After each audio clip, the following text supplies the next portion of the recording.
Here. Angela Joy One. Susan Kennedy. Thank you. Okay, let's rise for invocation and pledge of allegiance. Lord, we ask your guidance today as we consider matters that will affect the safety and welfare of many people in our country or county.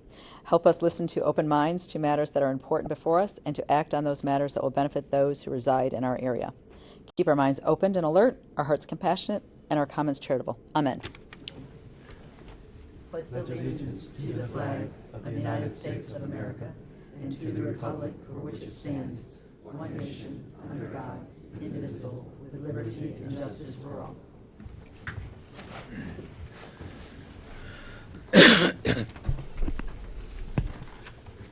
The Zoning Commission of Palm Beach County has convened at 9 a.m. in the Vista Center, Ken Rogers Hearing Room, 2300 North Jog Road, West Palm Beach, Florida, to consider proposed applications and staff recommendations pursuant to the Palm Beach County Unified Land Development Code. The Commission takes final action regarding Class B conditional uses, subdivision variances, and Type 2 variances, and issues advisory recommendations on other requests. The Board of County Commissioners of Palm Beach County will conduct a public hearing at 301 North Olive Avenue, West Palm Beach, Florida, in the Jane M. Thompson Memorial Chambers, 6th floor, on applications not subject to Zoning Commission final action. Zoning hearings are quasi-judicial in nature and must be conducted to afford all parties due process. The Board of County Commissioners has adopted procedures for conduct of quasi-judicial hearings to govern the conduct of such proceedings. The procedures include the following. Any communication with commissioners which occurs outside the public hearing must be fully disclosed at the hearing. Applicants and persons attending the hearing may question commissioners regarding their disclosures.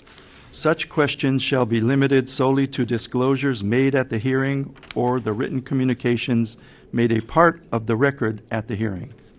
Any person representing a group or organization must provide documentation that the person representing the group has the actual authority to do so regarding the matter before the Commission. Any person who wishes to speak at the hearing will be sworn in and may be subject to cross-examination. The applicant and county staff may cross-examine witnesses. Any other persons attending the hearing may submit cross-examination questions, including follow-up questions, to the chair, who will conduct the examination. The scope of cross-examination is limited to the facts alleged by the witness in relation to the application. Public comment is encouraged, and all relevant information should be presented to the Commission in order that a fair and appropriate decision can be made. Do we have proof of publication? Motion to receive and file. So seconded. Swearing in? All those wishing to testify on today's quasi-judicial items, please rise and raise your right hand. Do you swear or affirm to tell the truth, the whole truth, and nothing but the truth? Aye. Thank you. A motion to approve previous minutes? Except Motion to September approve 4th. The August minutes. Yeah, because it says August, but Yeah, it's it's September September. 4th. September, yeah, I'm just We have reading. a motion? Motion. We have a motion? Yes, motion, I made a motion. It's the September minutes. Second. Okay, all in favor? Aye. Any opposed? Motion pass. Now, amendments to the agenda. Yes, good morning. For the amendments to the agenda, you have a handout before you and that we emailed yesterday. Item 1, Tropical Lakes PUD. We're proposing to delete a condition of approval as shown in strikeout related to unity of control. That's a code requirement. Item 2, Little Tropical Lakes. We're proposing to make some modifications to engineering conditions as shown in the handout in strikeout and underline. On the regular agenda, item 4, Shops at Southern Palms. We're correcting an error related to the reference to the Zoning Commission where it should just reference the BCC in one of the conditions of approval. And item 5, Nash Trail. There was some handouts that we received yesterday that we emailed and that are before you, and then there was an email this morning. We do not have the applicant's documents that he emailed, not the applicant, the opposition emailed some documents at 6:30 this morning. We believe that they have those and may ask to submit those for the records later when the item is forthcoming, but when we receive things after add delete, we don't have time to share or print. And the documents we received yesterday were shared with you, and they were posted online. The last item that is not written is we're requesting to move item number 7 related to freestanding emergency room ULDC changes to occur immediately following consent agenda and before regular agenda. Any requests to pull from consent? No. There was, Mr. Chair, there was just one item. You didn't say it. It's on the add delete that the regarding the motion for Nash Trail. Oh, yes. Motion for Nash Trail, we're correcting an A to a B. All right. Motion to adopt the agenda? I'll second that motion if we can reorder the agenda for item 7 under. We're We did. proposing We to already move did. item 7. She did request that Yeah, in the that agenda wasn't. review. I didn't think that was part of the motion. Okay. That's part of the Seconded. motion. Okay. All in favor? Aye. Aye. Any opposed? Okay. Let's start to my left. Any conflicts or recusals? No. No. No. No. None. None. None. Right. And moving on to the consent agenda. Yes, if there's any disclosures on the consent items, there's Tropical Lakes PUD, Little Tropical Lakes PUD, Lions Glade Center. Any disclosures starting to the left? None. None. I spoke to Heather Jo Allen on number 1 and 2, and Lauren McClellan on number 3. None. None. None. None. Okay. Can we have a motion then on the consent? Motion to approve the consent agenda. Second. All in favor? Aye. Aye. Any opposed? None. Motion passed. And moving on to the This will- regular agenda. The regular agenda, and we'll start off with an applicant's presentation on item 7, freestanding emergency department. This is a privately proposed revision to the ULDC called Phase 1 or initiation. This is, we do have proposed strikeout and underline in the packet, but it may not look like that when it ultimately concludes the staff review. So if this item is, the recommendation today would move forward to the Board of County Commissioners later this month, and then you would see it again in the future. Okay. You may start. Good morning. Good morning. Brian Terry with Insight Studio. I'm here on behalf of, we have one particular client that really has initiated this process for us. Mr. Seymour is here with me as well. And really, the purpose of today is just to introduce the freestanding emergency department. You've had a couple of these uses come in front of you as the zoning commission. There's no definition within the code that covers exactly what a freestanding emergency department is. It's been classified as medical office, it's been classified as hospital a couple of different occasions, just depending on circumstances. And so we're here initiating this, been working very closely with zoning staff to try to make sure that, again, it kind of works within the confines of the code. Very simple. There's three portions of the code that we're going to be modifying to accommodate for this use. Again, what it is, it's not a hospital. It is associated with a hospital. It's the type of use that it's a freestanding emergency department. So it's different than urgent care. It's not a medical office. It's not a hospital. It's a hybrid of all of those things in some form. And then it follows the ACA guidelines and definitions. And so that's part of the conversation. I think what Lisa may have just been referring to is the fact that it's going to continue to evolve. Further discussions will occur between the health department and again, working with the ACA guidelines to make sure that ultimately the use is very clear. Everybody understands what it is. We are looking to orient it underneath the medical office definitions, right? So it within the use, what I just blanked on the table, well, the uses are either permitted. There you go. Thank you so much. The use matrix. It'll fall underneath the use matrix as a medical office use. And it has a definition. Again, we're going to do three things. Article 1, we're going to move the definitions from urgent care and ambulatory into the same location where we'll be defining ultimately the freestanding emergency department. Article 4 it will fall under the medical, and then Article 6 is where we're going to define or have a slight definition or a use for the parking ratio. Again, here's where we're going to take them out of our Article 1, the definitions for the ambulatory and the urgent care. Those are now going to fall into Article 4 under the medical office. So you see those typical uses get defined in that location. And then further in Article 4, this is where the freestanding emergency department gets defined, as well as some specific criteria to that. Those definitions or those criteria are probably what's going to get tweaked as we have further conversation. But ultimately, where they're located, where they're allowed to be located, as far as being on major thoroughfares, the hours of operation, how the emergency vehicles access the site, and then ultimately screening that may be appropriate for those emergency vehicle areas. And then lastly, making a revision or making a category for this use in the parking code. Again, it's not medical office, it's not urgent care, it's different than those, so we're proposing a 1 per 300 square foot parking ratio specific to this use. That is where we are. We appreciate you guys' consideration of this. As was mentioned, this is phase 1, looking for this to initiate to go onto the board, and then continue the dialogue to refine the language and bring it back to you guys for final adoption. Okay. Thank you. Anything from staff? I'm not sure, Jerome, would you like to speak on this item, or Alex? Good morning, Jerome Otti with the Zoning Division, here to present on Phase 1 for this privately proposed revision to the Unified Land Development Code.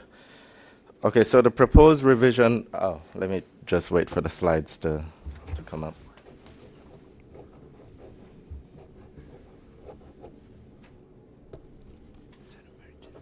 Okay, so the proposed revision establishes a freestanding emergency department under the medical or dental office use in Article 4 of the code. As stated by the applicant, we have worked very closely with them to add a definition for the use, which is generally based on the definition of Florida statutes. We have added some location criteria. As emergency departments are 24/7 operating, we have clarified that the Type 2 waiver process applies when it's within 250 feet of a residential use or future land use designation. We have added regulations for emergency vehicles to basically protect the adjacent residential, and we have added parking requirements to better reflect the actual parking demand of the freestanding emergency departments. So just quickly on the phase 1 and phase 2 processes. So we have this privately proposed revision, and it's a 2-phase process, phase 1, phase 2. In phase 1, we do some preliminary research and analysis, and we present to this board for recommendation of initiation of phase 2. And in phase 2, that is where we get really deep into the research and the analysis. For phase 1 also, we go back to the board after you guys give a recommendation for initiation. We go to the BCC at the end of the month for approval of initiation so that we can move on to the phase 2.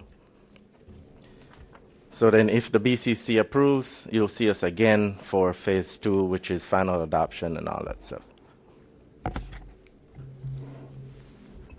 Okay, so some facts on the freestanding emergency departments. They are regulated by Florida Statute Chapter 395, where a definition is provided and requirements to differentiate from urgent care.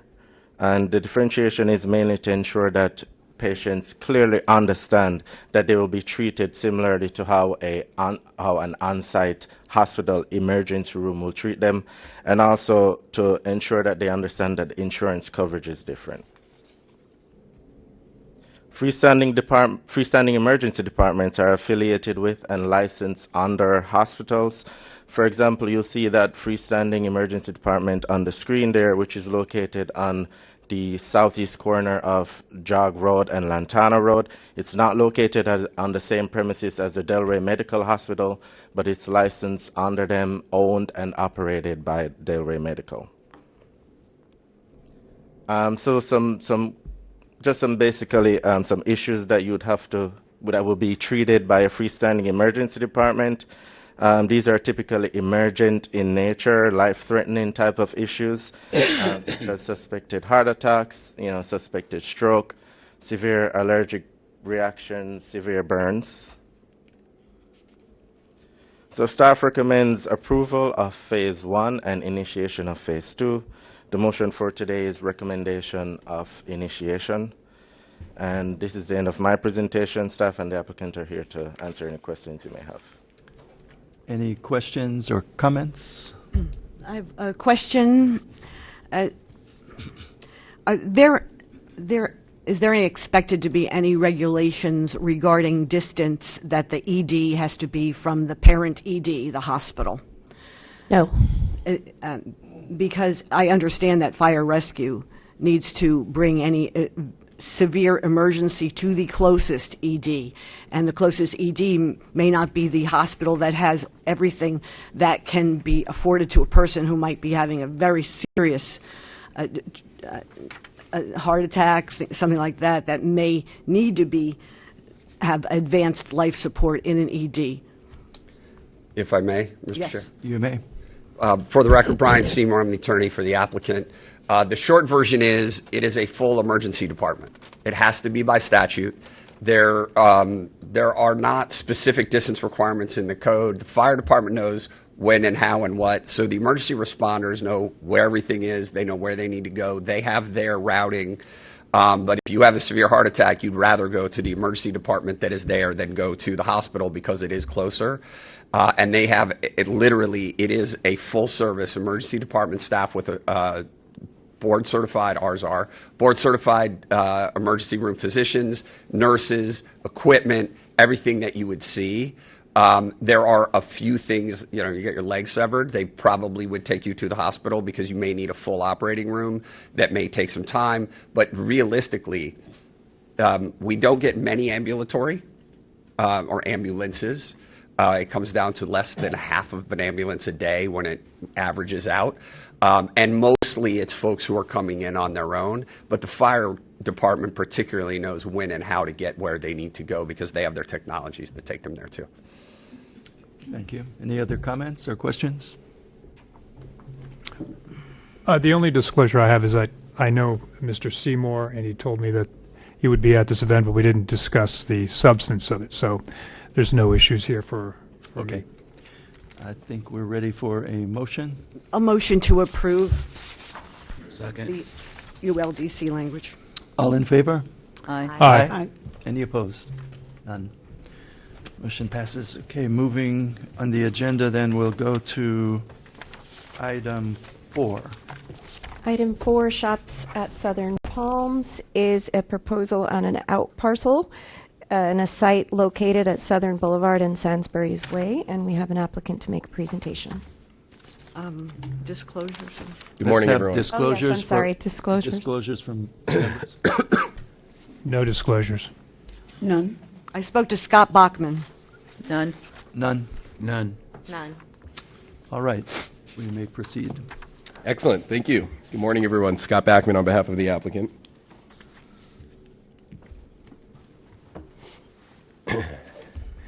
So you see up on the screen there, small sliders. We're actually here to present an exciting and new quick service restaurant concept that's making its way into South Florida. There are other locations in northern Florida, and as you can see, throughout the country.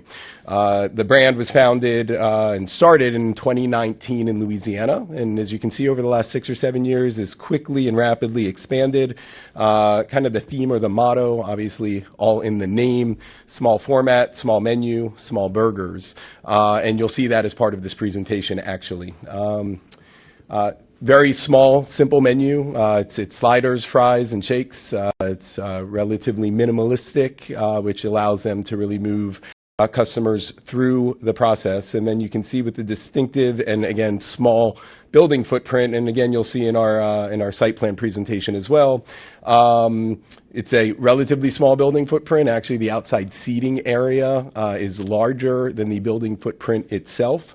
And it's a very distinctive type of architecture. It's actually an homage to the very first small sliders from Louisiana, which is actually retrofitted in a shipping container. That is not the case here. These are regularly constructed buildings for purposes of the usable space, but the shipping container concept has been incorporated into the architectural theme of the building, as you'll see, and we've actually been working with staff pretty substantially throughout the approval process to work and modify the architecture so that it's more consistent and compatible with where we're proposing to locate it in Palm Beach County.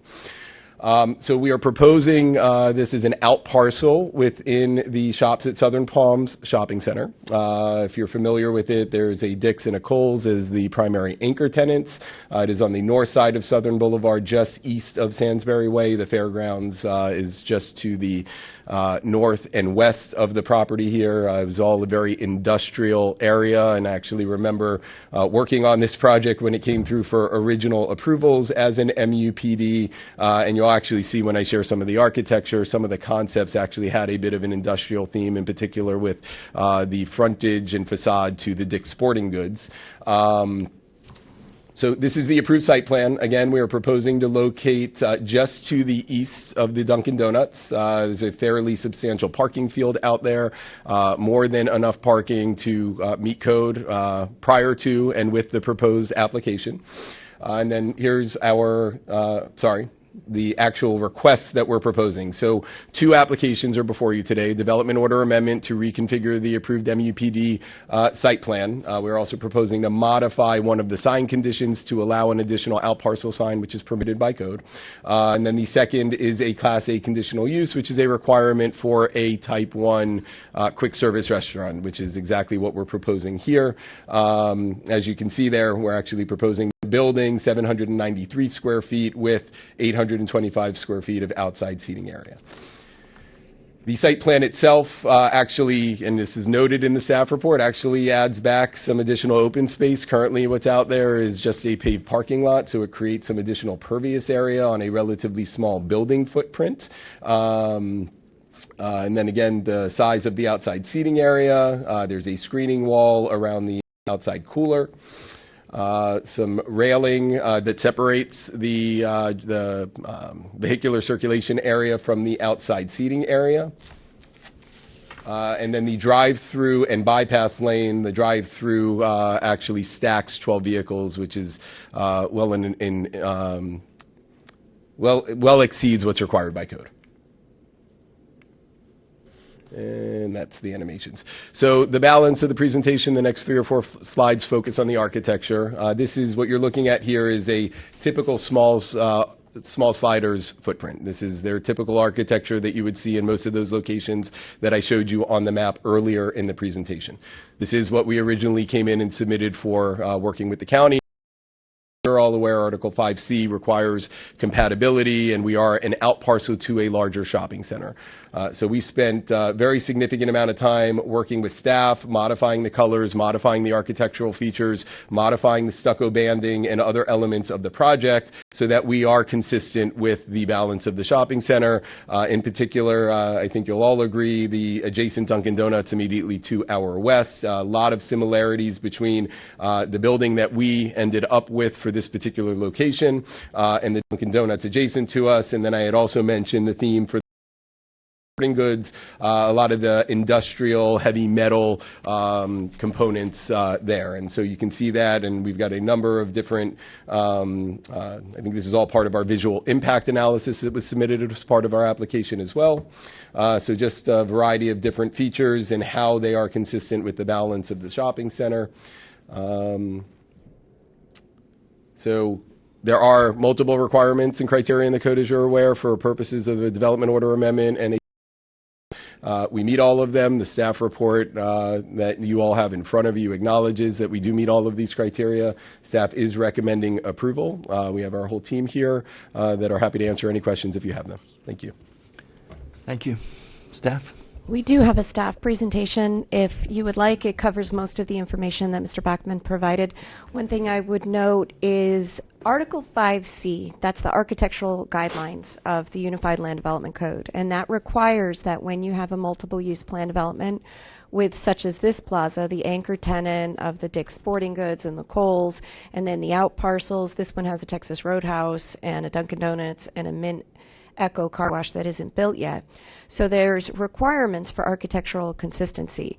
And when the applicant first came in with that brown color palette with the containers and such, we directed the applicant towards a waiver for unique structure.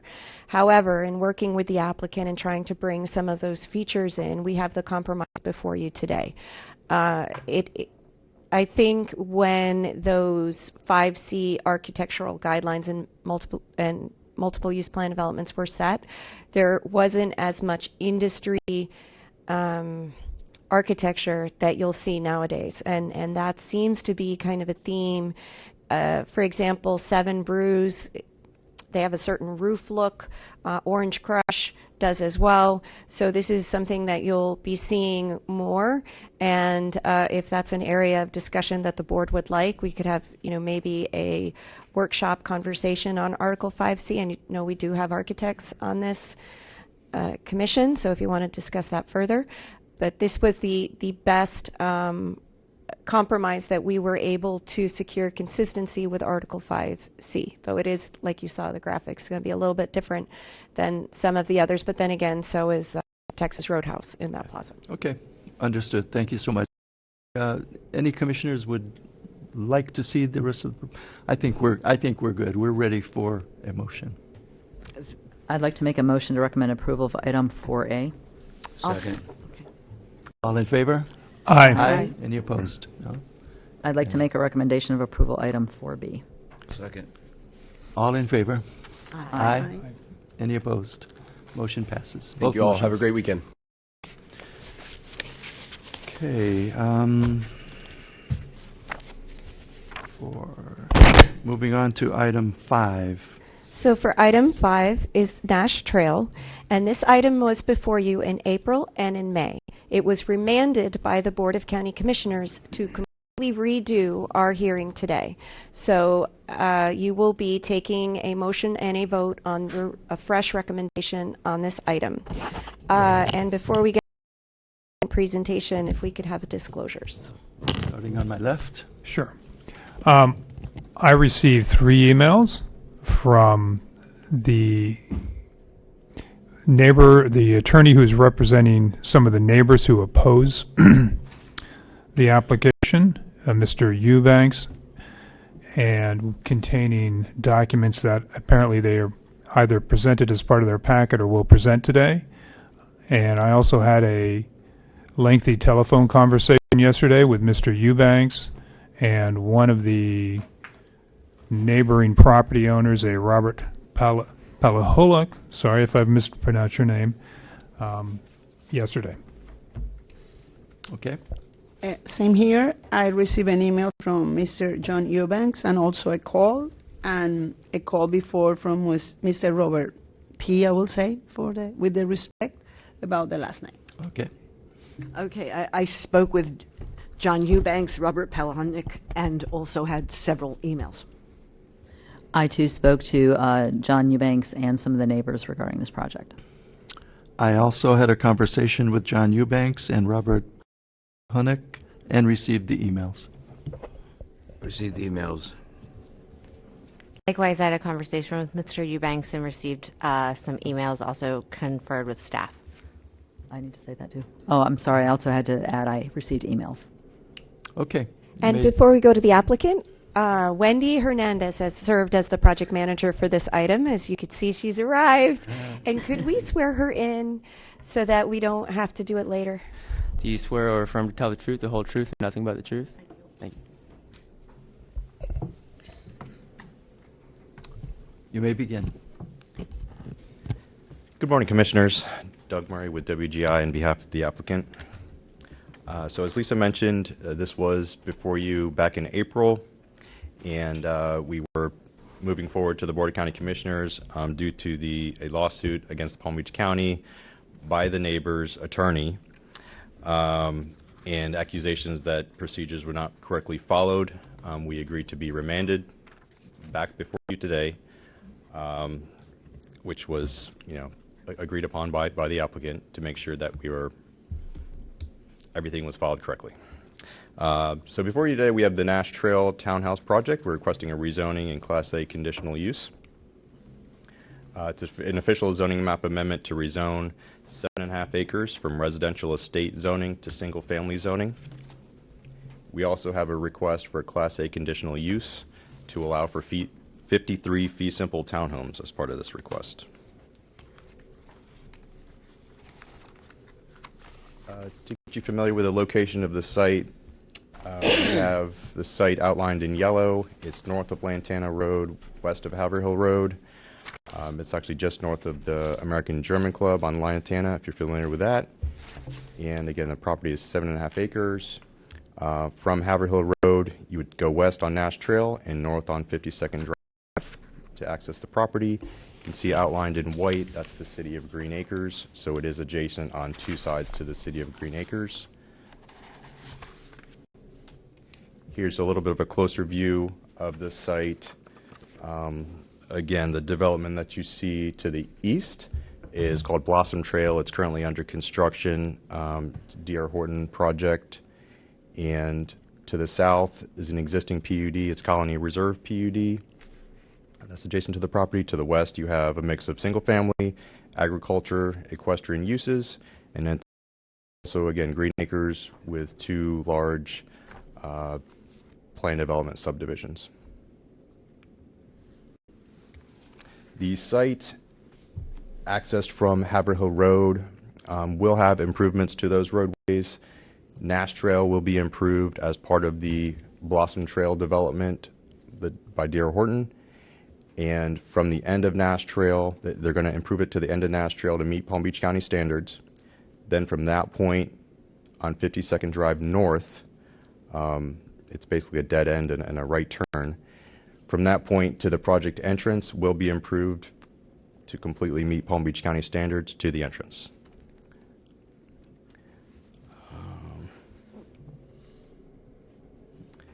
This slide talks a little bit about the surrounding density of the site. So currently we are at 7 dwelling units an acre for the 53 units. To the east, the Blossom Trail project is at about 8.4 dwelling units an acre. To the south, Colony Reserve Townhomes is 8.5 dwelling units an acre. To the north, Green Acres across the canal, you have a little bit lower density projects on those single-family developments, around 4 an acre average. And then obviously to the west, lesser density. This development, by definition, is an infill development. In my opinion, it's a great location. Within 1 mile, you have the county park, which is Buttonwood Park. It's 24 acres. That's on the south side of Lantana Road. You also have an elementary school and a middle school within 1 mile of this project.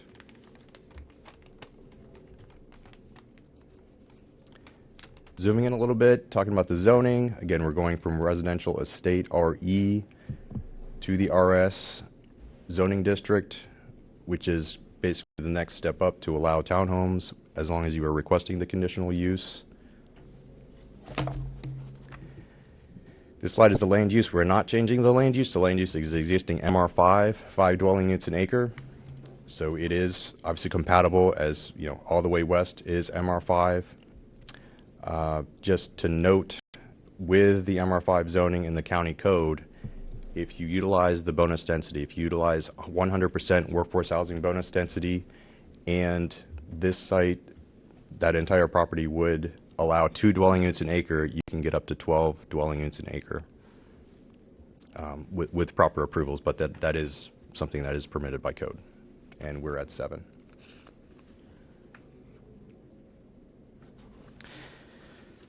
Zooming into the site plan itself, talking about the layout here. To start, we have a 0.45 acre recreation area as you enter the development. We have 3 separate areas on the property totaling 0.84 acres. The development was basically designed to pull the housing as much away from the western property line as possible to give that separation for the neighbors. So that's why we located a dry detention area in blue there. To the north of the property, we do have a dead end there, a turnaround, meeting county standards, but we also allow for an emergency access if needed at that area. As far as the buffering, on the west property line, we have a 20-foot incompatibility buffer with a wall, which is adjacent to agricultural use, equestrian use. There's active equestrian use on that property. The remainder of the buffer, we'll get into that on the next slides, how we're exceeding code, but we're proposing a 20-foot incompatibility buffer with a 6-foot Simtech fence, which I'll go into a little bit later. And north and south property lines, we have a 17.5-foot incompatibility buffer with a fence added to that. And adjacent to 52nd Drive, we have the 15-foot right-of-way buffer. The slide discusses the tree preservation on this property. There was a substantial effort to preserve as much vegetation as possible. So we have the three tree preservation areas, which will not only have the trees preserved, but will be enhanced through additional plantings as part of that. Let me back up, sorry. So the total with including the tree preservation areas and there's a lot of trees we're also preserving in the buffers. We're preserving a total of 254 trees on this property. 133 of those trees were in the preservation areas, and we have 82 trees, all of these mostly pine trees, in the buffers to be preserved, and 39 sable palms to be either preserved in place or relocated. Talk a little bit about the community outreach between our office and the neighbors and the developer. The first meeting was on March 26th of 2025 of this year, followed by 3 additional meetings with the neighbors that you'll hear from in a little bit. Following these meetings, Lennar's attorney has also been in contact with the neighbor's attorney multiple times to discuss the neighborhood concerns and trying to meet in the middle on all the improvements we're proposing. This just shows the neighbors you'll hear from shortly that are immediately adjacent for the most part to the property. They were all in these meetings, so you can see the concerns are privacy, safety, security, and we've tried to work with them as much as we can with the site constraints to meet all their needs, and we'll get into that in the next slide. As part of this, let me review a couple things here. We did agree, I'll get into some of the landscape improvements that we're going to make on the site.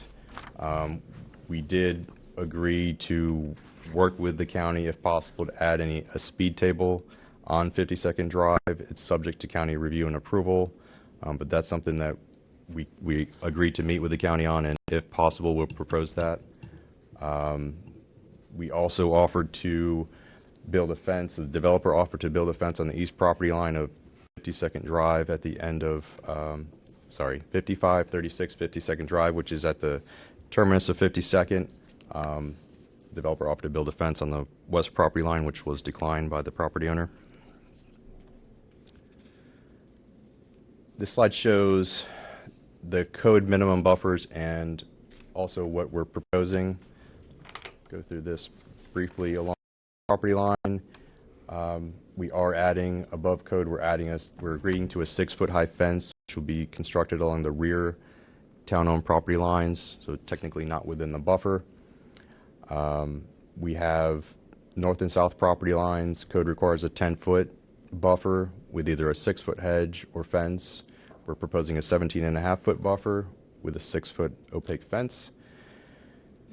west property line is kind of basically split into two because the southern portion, the southern 325 feet, is technically abutting agricultural use. So that requires a type 3 incompatibility buffer with a 20-foot width, which is the most intensive buffer that you can propose in the code.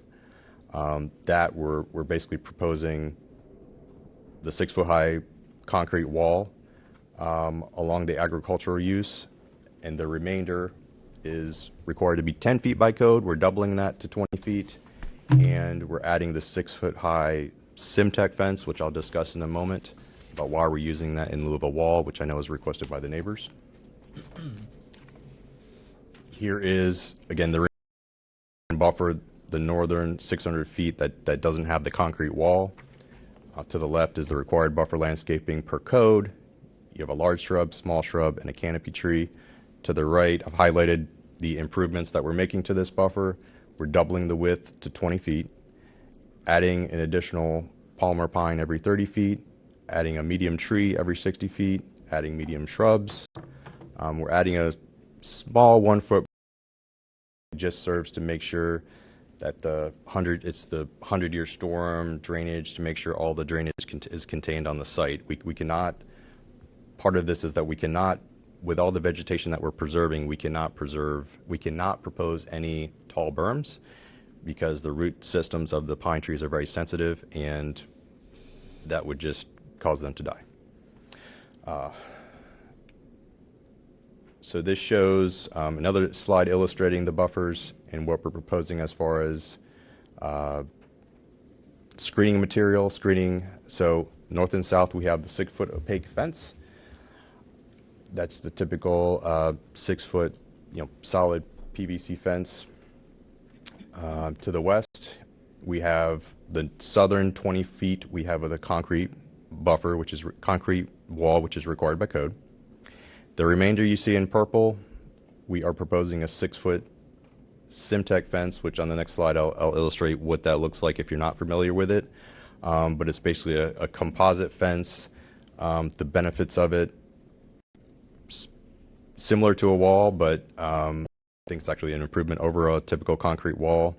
The biggest reason we're doing this is to minimize impact on the surrounding trees and root systems because no heavy machinery is required to install this wall.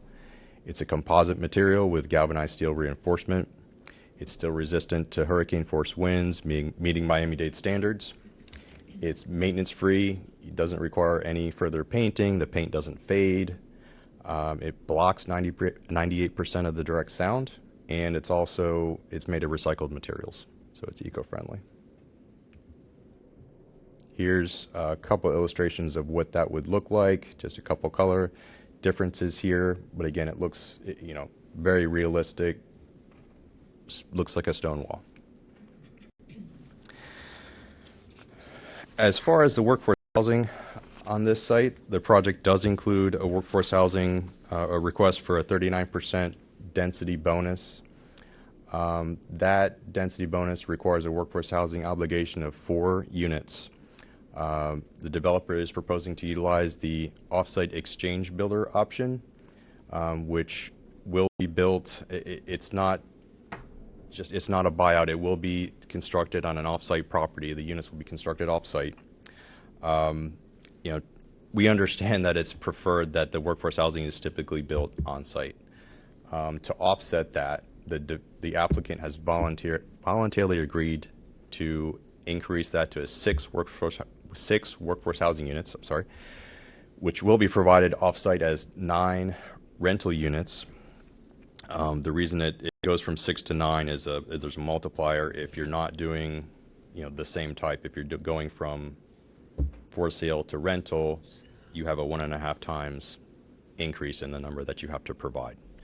So the builder has actually already been identified who's building these offsite, and it's a partner with Palm Beach County Housing Authority.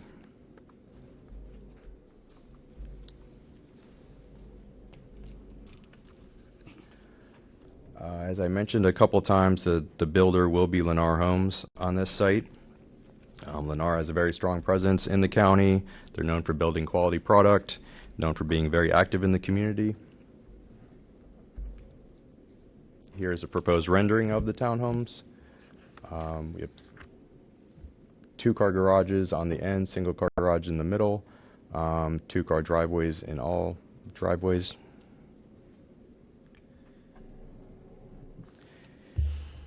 Again, for the rezoning, we are in compliance, as shown in the staff report, for all the rezoning criteria and standards. The Class A conditional use to allow the townhomes, we're also in compliance, as shown in the staff report. Staff is recommending approval of both of these requests, subject to the conditions of approval for the Class A and the rezoning. That concludes my presentation. I'll be here for questions. We also have representatives from Lennar and their attorney. Thank you. Staff? Thank you.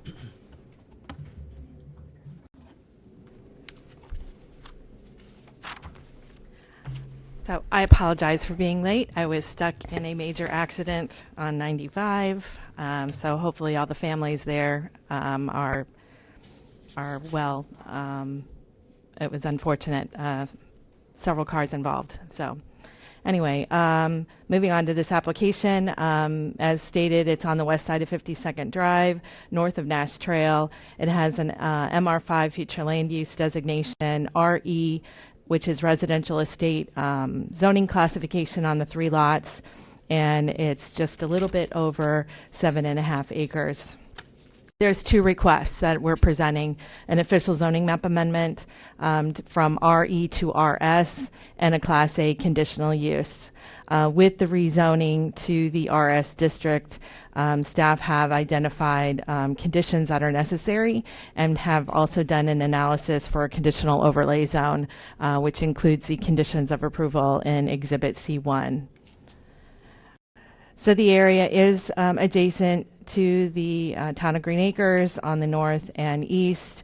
On the northeast, we have an AR piece of property. On the west, AR, which is a mix of single-family homes, some of which have agricultural uses as well, bona fide ag uses. To the south, immediately to the south, is a preserve area and a single-family residence that's part of the townhouse development, the PUD, that's further south of Nash Trail. So all of that being plain unit development. And then along Lantana, you have a mix of institutions, an American Club, MUPD with a mix of industrial, gas station, institutional uses aligning along Lantana Road. So the application is to rezone from RE to RS with a Class A conditional use for townhouses.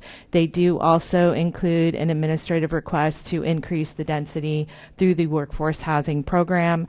It is administrative because it is less than the 50% increase. So of that, 38 units proposed with the MR5, 15 through the density bonus program. Other features on the site also include the recreation areas, the management tract, access.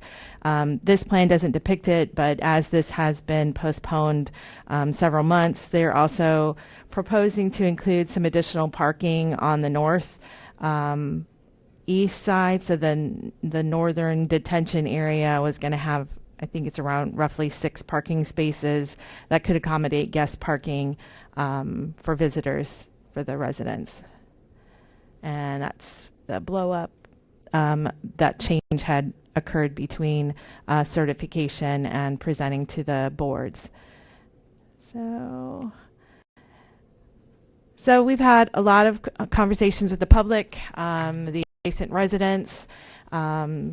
This has been before you before. It has been postponed and then, of course, remanded by the Board of County Commissioners back to you for us to present again.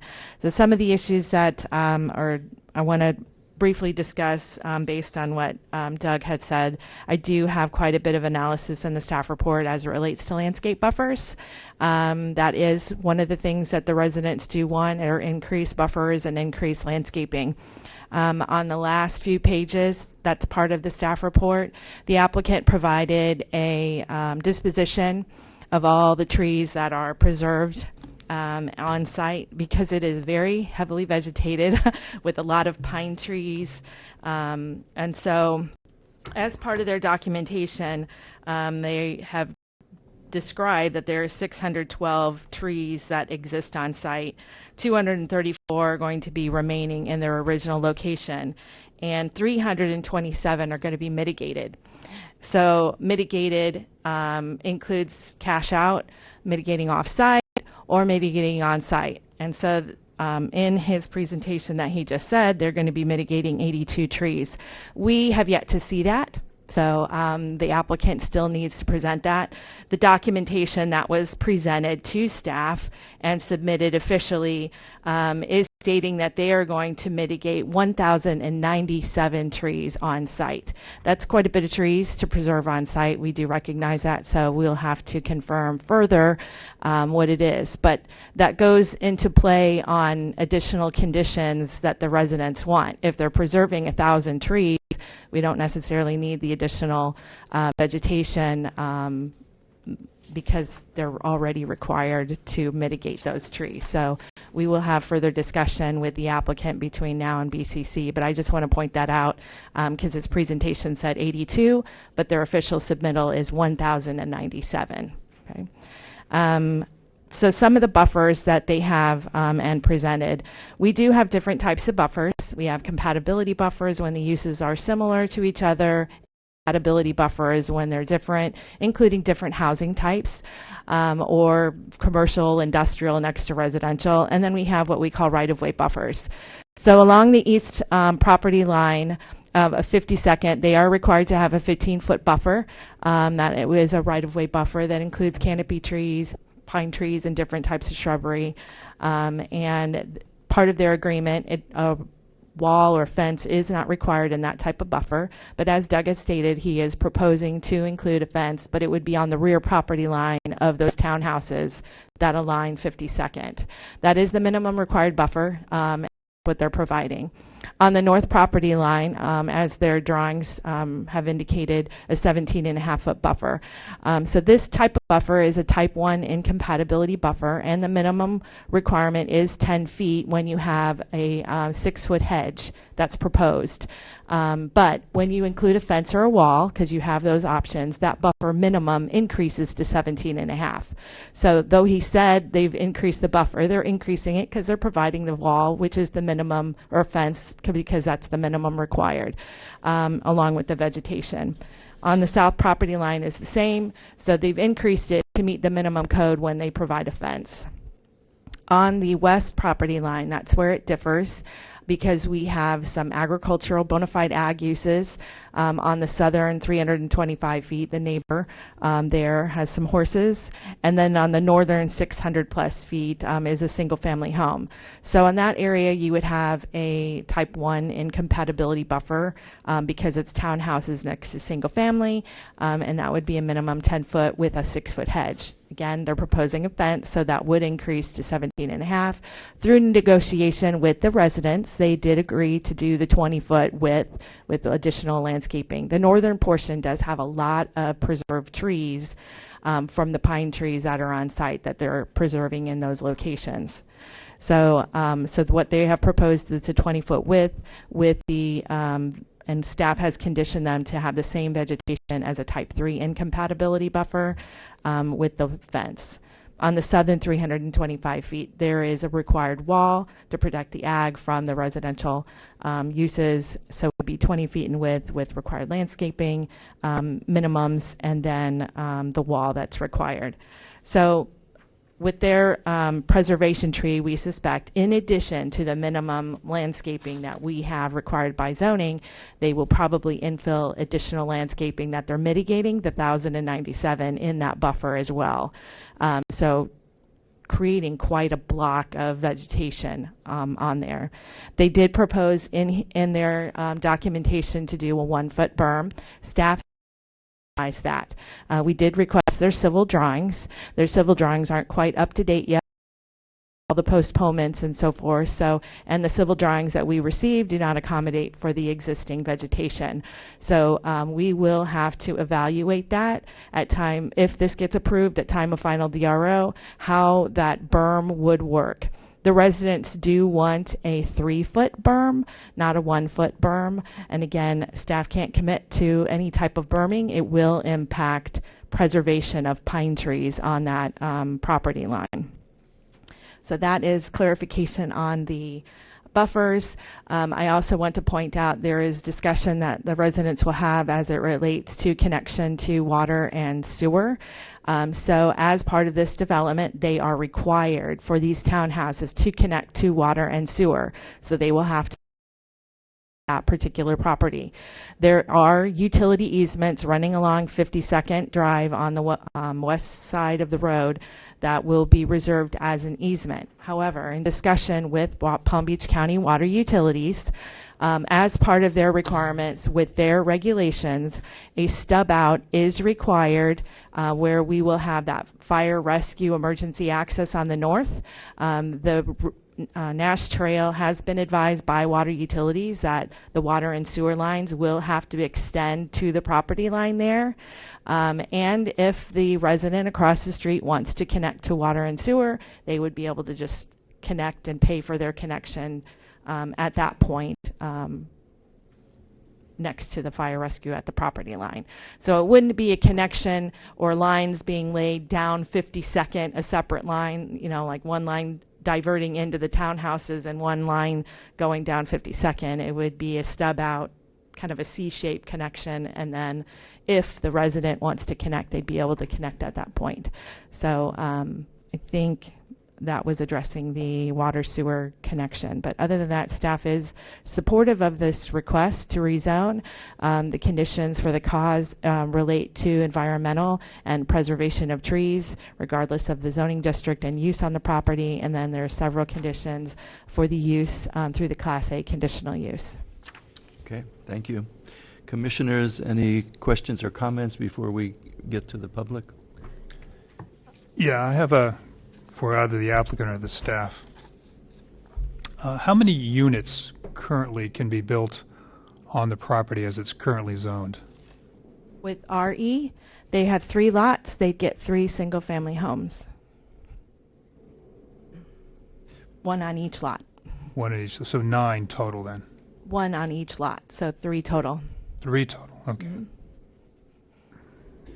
And in the evaluation of the criteria, I guess, they have to show that it's consistent with the plan and consistent with the code. And can you explain how the proposed rezoning is consistent with the code and with the plan? Okay. So as part of our evaluation, we do distribute this out to different agencies for consistency with the comprehensive plan. Our planning staff provide an analysis of all the future land use elements and levels of services and different elements that they have in the comprehensive plan, and that has been provided. They have the MR5 future land use designation, even though they have the RE zoning. RS is a consistent zoning classification with the MR5 future land use. There are several different types of zoning districts that are consistent with MR5, RE being one of them, but RS is consistent for the comprehensive plan, meeting the policies of the plan for rezoning for that. For consistency with the code, the proposed subdivision, it does meet the regulations for RS. They could build 3 single-family homes on RS, or they could build, zero lot line would be a conditional use as well, but single-family subdivisions would allow for the subdivision of lots that were 65 feet in width, and I believe 75 feet in depth. So the subdivision of single-family residences is also a possibility other than townhouses, but RS is consistent with the ULDC, meeting the subdivision regulations. Any other comments or questions? I have a question. Is somebody here from WGI for the applicant? Doug Murray, who spoke. And Doug is from WGA. Can you come up here? I have a question for you. Yeah. Did you? Yes, ma'am. These 3 parcels, were they surveyed all as one? Because I see the site plan here. I can't really see. It doesn't look like a survey. Did you survey all 3 together? It was all 3 together, yes. And you came up with 7.57 acres. Correct. Because I understand the property appraiser's office, they do have that statement that it may not be exact, but it's a half an acre off. So, and it makes a difference of 3 homes if it was. So I just want to make sure, would you know why it would come out to just 7.1 acres instead of 7.57 acres? You're saying if you add Yeah, them the 3 together parcels. on property appraiser, The you're 3 looking parcel at? control numbers, yeah. Uh, Is there any Number one, property appraiser is... intellectual reason? Not that I'm aware of. I know that the northern, probably 50 feet or so, does have a Lake Worth Drainage District easement over it, and there may be something there that so that area is basically not developable because it's belongs to Lake Worth Drainage District. There's an easement over it, so maybe there's an inconsistency there where property appraiser possibly thought that was part of Lake Worth's land. That's the only thing I can figure, but I know a lot of times I've seen personally that property appraiser's not accurate in some cases. But I do know that Lake Worth Drainage District does sometimes own some land and might deed it back to the person. But, okay, so so there's you actually, what you consider, the whole 3 parcels is 7.57 acres. Yes, ma'am. And that was surveyed. Yes. Okay, thank you. I had 2 questions, and that may be, sorry, might be more for Wendy. The workforce housing that's going to be off-site, is that going to have to be complete before they get their CO, or talk to me about the timing on that? Travis, we have conditions on the timing of that. Good morning, Travis Goodson with the Planning Division. So the timing for the exchange builder is going to be prior to issuance of the first residential building permit on the Nash Trail site. They have to provide the notice of disposition for that. And once they've done that and they've paid the exchange fee, then it becomes the responsibility of the exchange builder to construct. Okay. And just one more question, not related to that, but with regard, I think I understood, Wendy, what you were talking about with regard to the stub up for the water, but how far away will that be from the resident? Do you know the resident that's kind of in the island up at the... I'm not sure how far his setback is from his home, but the width of the road is roughly around 50, 60 feet. So if Okay, it's so built it'd to be the up property kind of line, across from then him you then. would cross the road, Okay. and then it would be his property. Okay, all right, thank you. Any other comments from board members? I just want to thank the staff for getting back to me so quickly and explaining that. Thank you. All right, we'll move on to the public comment cards. We have 5. So I will call you up. Please, when you come up, state your name and address, and you'll have 3 minutes to speak. And so first, I'd like to call up John Eubanks.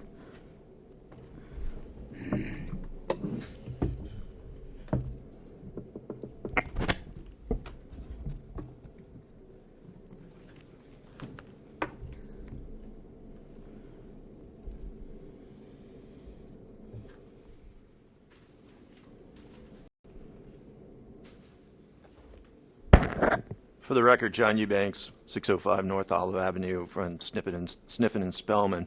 We represent Mr. Ross, Mr. Gordon, Mr. Palahunik, who's the guy with the island, and Mr. Sapp, whom are here. I listened to these presentations and they're great. They always tell you what the applicant has found a way to put on a small piece of property and technically check all the boxes. The problem I have from my client's standpoint is they're all in AR. They've been in AR. AR, I looked up the definition of AR. What was it supposed to be for under the ULDC? AR district is to protect and enhance rural lifestyle and quality of life. My clients respectfully say this isn't going to protect, much less enhance the rural style, the rural lifestyle. The question is what the people who put together the ULDC were smart. They said, we don't want to have some shocking differences between communities, so what we'll do is we'll put in RE. RE, as we just heard, 3 houses. So they're small lots, but there's 3 houses that would be put there. So I looked up the definition for RE. RE district is to provide transition between agricultural and conservation areas and urban residential communities, which is exactly why you don't have condominiums in RE. It doesn't meet the standard, it doesn't meet the definition of a transition from agricultural to urban. Instead, what the applicant is saying was, well, we can figure this out, it's close enough on the other things, so we'll just move RS over to RE. That's what my clients are looking at. As it's not what the applicant is, what they're gaining, it's what they're losing. They're losing over 150 feet, I think it is, of RE between them. So a buffer right now, they would have a buffer, a huge buffer. Or if they only had 3 houses, they would not have this kind of density. So the argument for us is, look, when you bring in this type of density and you bring it to AG, you need to step up your game and do even more. Now, we appreciate what the applicant has done and what they've, the additional buffering in some of the places, but we're really worried about mostly that western side. Look, when the colony came in, they came in and did a 4-foot berm, a 6-foot concrete wall all around the property. So we're asking, though, from our standpoint for actually 2.9 foot berm, and we're asking for that concrete wall to go all the way up that property. Now, to the extent there's some trees, and we've talked about trees a bunch here too, the code itself has obviously a mitigation factor. So if in putting that concrete wall all the way up the side there are trees that'll have to be taken out, then yes, you may have to have some other mitigation. But that doesn't mean you can't do it, and that doesn't mean the code actually provides for it if it's in the way. So from that standpoint, we keep hearing a lot of those issues. We do appreciate some of the increased landscaping buffering. We've actually sent out, I think it was probably this morning, I think I saw everybody got it, what we would consider to be the correct amount of, the conditions of approval. Thank you. Thank you. Next, I'd like to call up Robert. Could I actually ask a question of Mr. Eubanks, though? Sure. You may. Okay. So, Mr. Eubanks, you heard the applicants, they addressed the issue of the berm that they were apparently offering to provide on the western side. I think 1 foot. I think your clients are seeking a 3-foot berm. What I heard was the applicant raised a concern about the 3-foot berm would impact the types of vegetation they could put on that, the effect on the root system, and as I understood it, that's why they were proposing a concrete wall that only extended a portion of the way along the western boundary, and then the remainder being the Simtech wall. Could you address that? Well, a couple different things. One, the concrete wall, we have a little bit of difference on that. Right now, we think that an AR wall should be there all the way up to the front as a matter of fact. But what we have is that staff has said no, only if you actually have your agricultural exemption today do you get that wall. Now, Mr. Sadler's here and he's got AR and he's in the process of doing that, or we can ask him what he's in the process of. But at the same time, then if we're going to do that, we're going to have a disconnect between wall and Simtech fence as well, and he won't get the protection of the wall despite the fact that they're both in AR. And that's another one of those things that, look, if you're coming in and adding the density, ideally my clients don't want to see them, Kylan houses don't want to see them, don't want to hear them, don't have a lot of light pollution. That's part of going the extra mile. Now, as far as the trees go, if you actually look at the site plan, what you end up with is, it's kind of interesting, down on Mr. Gordon's property, it's a swamp, right? So part and parcel of what we have is flooding along that wall. So we're saying a 1-foot berm with the actual wall on top of it is not going to be effective enough to do that.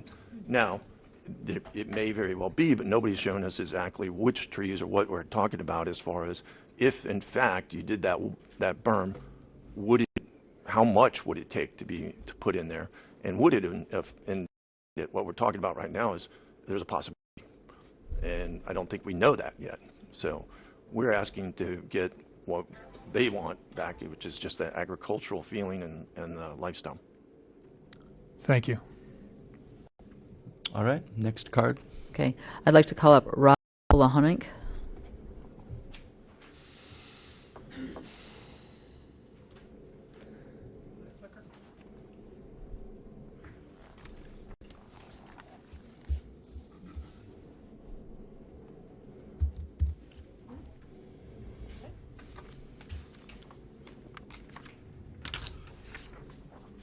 Oh, I'm sorry, through the chair, the applicant has some slides. We verified that they're okay for Channel 20. Are you accepting that he can show the slides? Any objections? No motion to We're- receive. We're good, thank you. We need a motion to receive. Need a motion to receive? Okay, we have a motion, do we have a second? Second. All in favor? Aye. Aye. Aye. Any opposed? None. You may Robert go. Palahunik, 5536 52nd Drive South. This is my current residence. You're looking northeast. Sorry. This is looking southwest to the applicant's proposed subdivision. As you can see, the canopy trees, a lot of those are going to be taken out. This is my home from a top view. So it was brought up, I asked for city water, city sewer, paved road, and would have something similar to what this is currently. And somebody said, oh, we got to bring the road up to standards. Well, that's fantastic because Palm Beach County already did it 10 years ago. They dug up from the terminus point of the FPL lateral and my mailbox all the way down to Nash Trail at that, and then east to Haverhill. They dug down 10 inches, brought in FTOT fill rock, they compacted it, rolled it, brought in lifts, and then they put crushed asphalt down and they rolled it again. So this is looking back to Haverhill. This is what they want to put in. This is actually built on Military Trail over by Rohrbeck subdivision. This is their exact rendering. No canopy trees. So when you go back to where I currently live, this is what D.R. Horton did. That 233 homes, 475 cars are going to come out of that entrance every day, shared by the Lennar proposed subdivision. So all I'm asking for is paved road, city water, city sewer, which the applicant's great. It's going to be a stub-out, fantastic. However, I would like landscape buffering so I don't have to hear them or see them. If you look at the Colony Reserve, which is far south of the roofs, that's what it's going to be. There's not one canopy tree that is there. Every canopy tree that you see here closest to you is going to be removed. So I'm a little concerned at what I currently have. When I moved there and I built this house, I didn't move there to live in the zero lot line. I could not fight to Horton because I'm not a resident of Green Acres. So although I did fight it on the zoning, we lost. They excluded me from the vote when they actually put it out to the residents and who they voluntarily annexed. So looking at this, this is what I currently see, right? This is my yard. And to ask, someone asked a question, how many feet on the south side of my home from the middle of that window to where the stub out, it's about 250 feet is where I would have to run city water, city sewer to get out to where my house is. Someone asked, how 7.57 acres? How is that even possible? Because they're using the Lake Worth Drainage District Canal as acreage to increase their density. Their property, you are correct, it's 7.01 acres. It is not 7.57. I can't build on my right-of-way. No one can build on it, but they're using it for increased density. I appreciate what they've done. It's much enhanced. I've worked with them. We've tried to work with them, but we're just at a slight impasse, I don't believe. And I'm concerned about the value of my property. So with that, I know I'm out of time. Thank you. Thank you. Any rebuttal from the applicant at this point? Well, No? we might want to wait for Wait, rebuttal okay. till after all public comment. Okay, Are there let's more go to the cards? next card then. Thank you. I'd like to call up Walter Ross.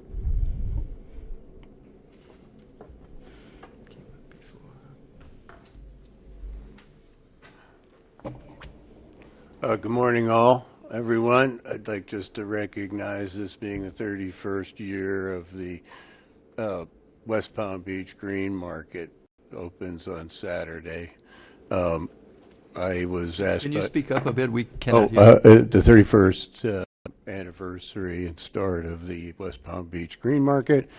I served on the board, invited by Nancy Graham as the first local grower on the board, and since then had opened many other green markets in the 30 years that I've been growing tomatoes on that site, within 500 feet of the applicant. Well, you've heard the definitions and you've received our communications. I just want to say a lot of this considerations. I'm here just to only ask and always have is to continue the proper wall, berm, and setback for AR as Raleigh has been allowed by the applicant to run just all the way north through the whole AR district property line. Two things to consider. I interviewed the Simtech company called Florida Fence and Lantana, and they're only rated for 110 to 136 mile an hour gusts. I don't know about you, but in 04 and 05 we had hurricanes every weekend, and they pop out, they go down. They're not that, they're very thin. They look great, by the way, and they handle the sun, but a cement wall and a berm is what's needed. That's all we're asking over there. And let me talk to the berm. I mean, I remember when it rained 20 inches in 24 hours a dozen years ago, and everything will flood. And we're backed right up against their drainage ditch or retention ditch. And to have a 3-foot berm and a wall is smart, just to mitigate any kind of flooding and drainage. You can hide from the wind, but you got to run from the water. You can't stop it. So, in that, it also would, benefit both sides. It's protection and separation for agriculture, and why we bought into that place. Plus, the residents that are in this new development, heavy landscaping and a wall would benefit them as well. And it would, the liability of anything flooding because of the 3-foot berm, well, if it backs up to them, or it goes over and through and down into all of our properties. So please consider those thoughts. Thank you. Extend the wall, please.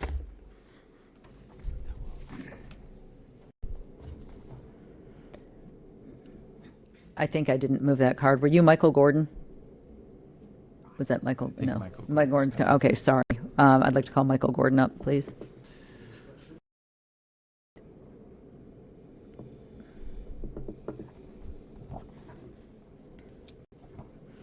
Good morning. Michael Gordon, 5360 Oldsmobile Drive, Lake Worth.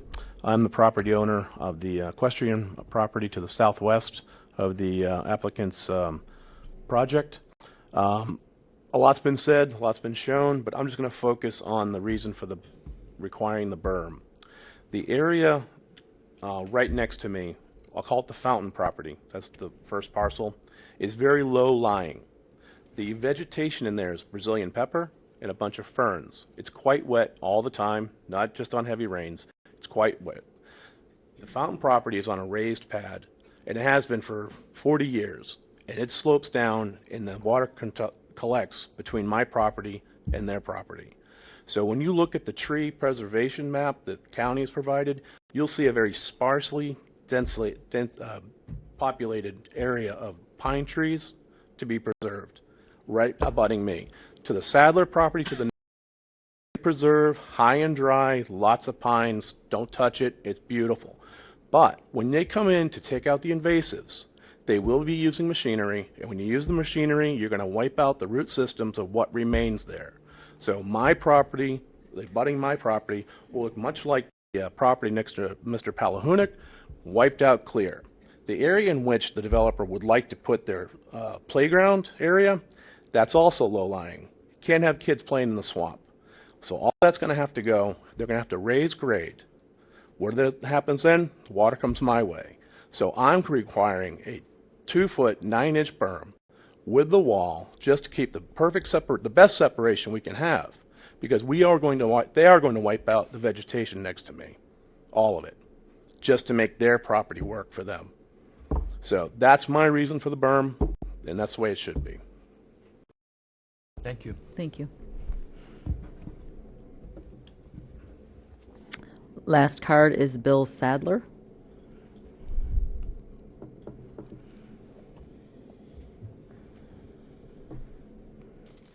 Good morning. My name is Bill Sadler, and I own the property bordering the Nash Trail development to the west. I'm on the northwest side. There's around 600 feet of bordering property line there.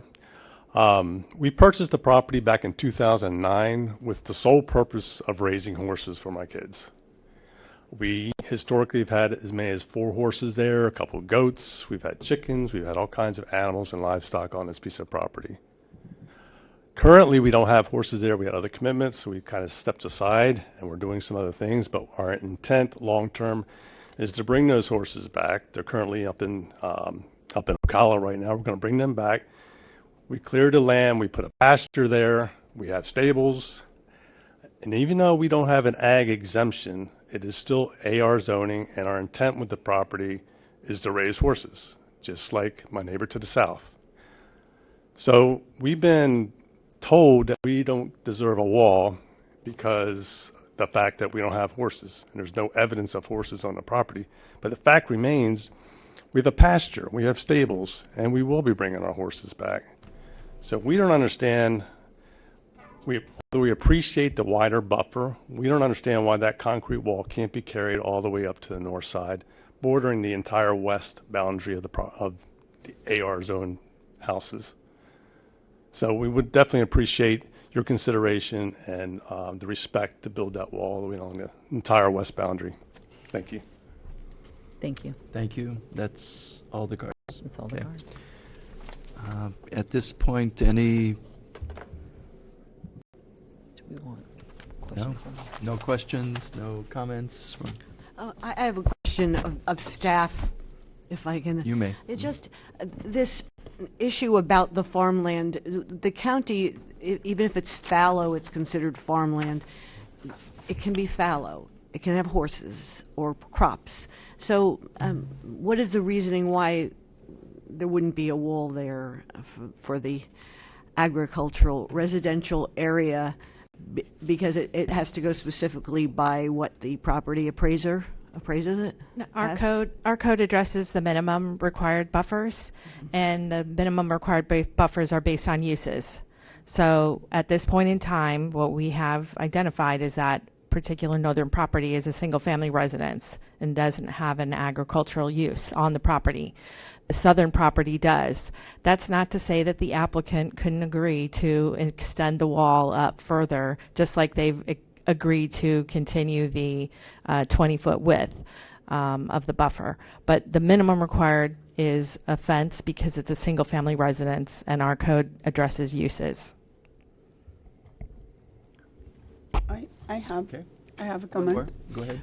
Out of curiosity, when both parts planning to keep trees or keep the swamp or avoid the swamp, isn't a place in the project when it's approved that thing has to be done?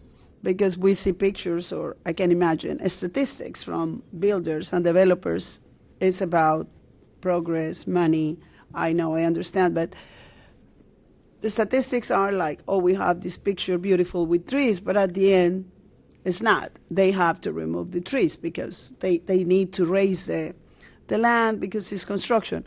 It's a point when they have to accommodate and commit to preserve the trees. If they said the trees are be there, is a way for the county to check that happened?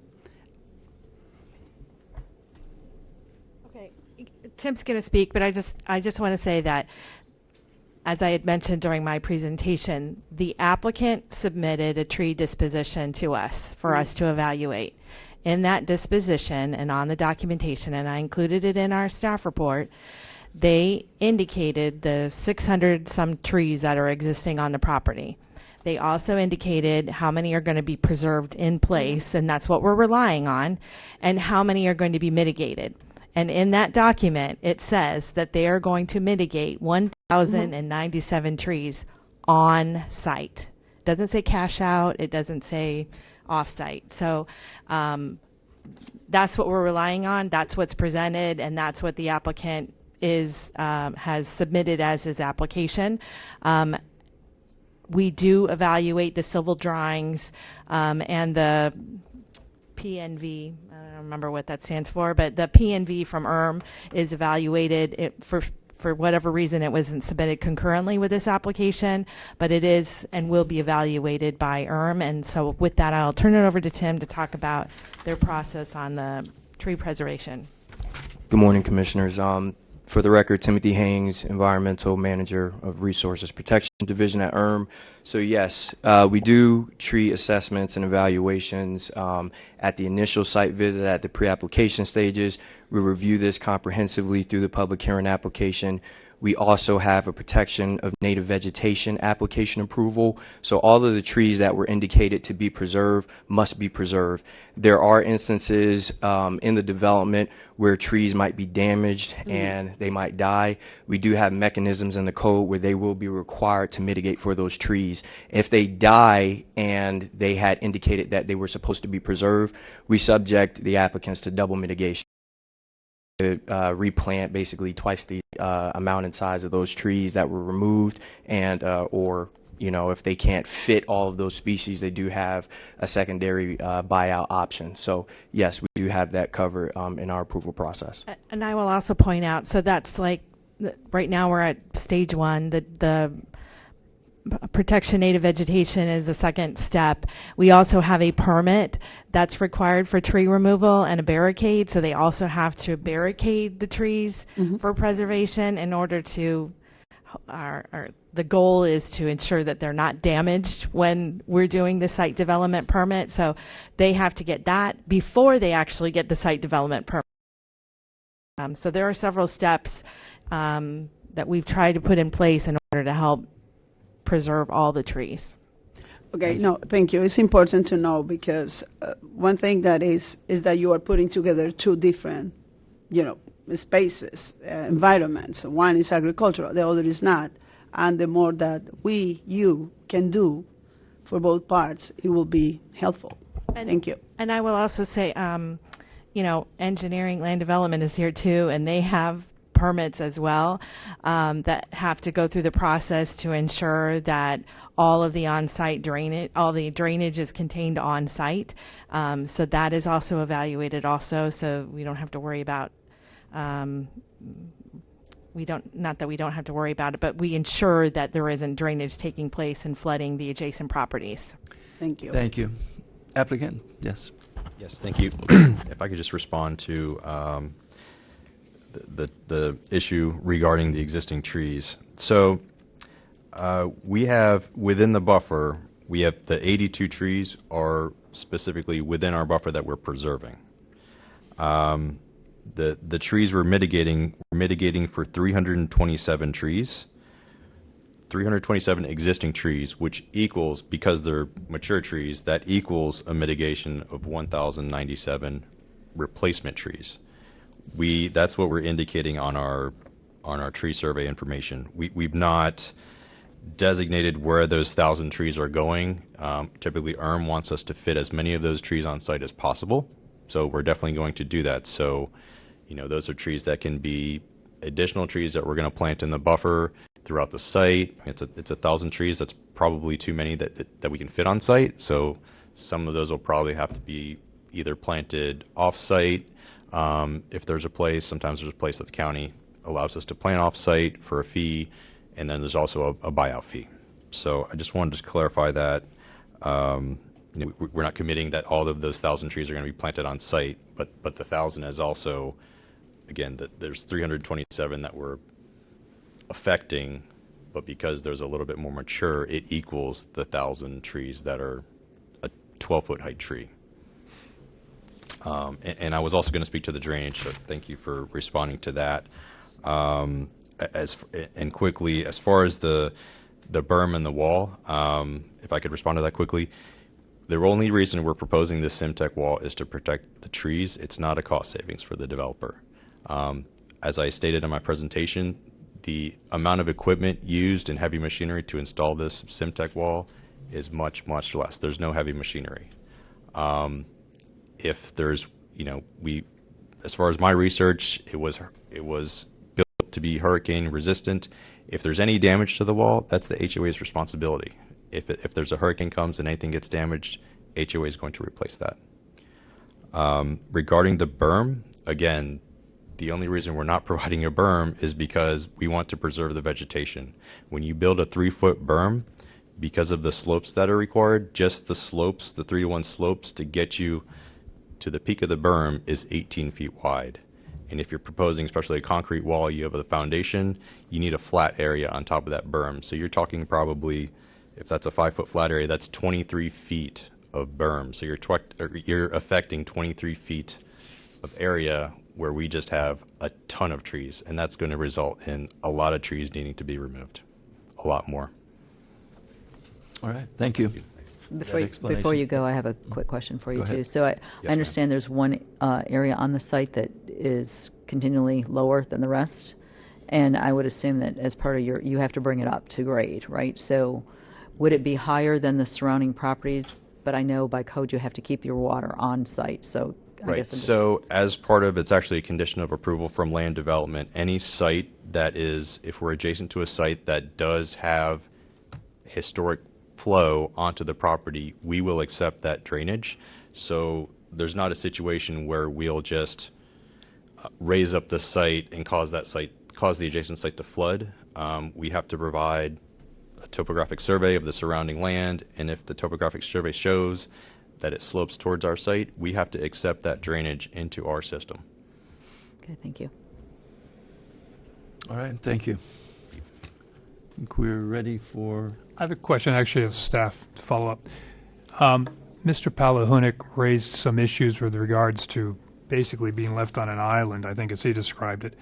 And he asked that the sewer and water be extended and that the road, I guess it's 52nd Drive South, be extended with solid paving. Could you respond to his request?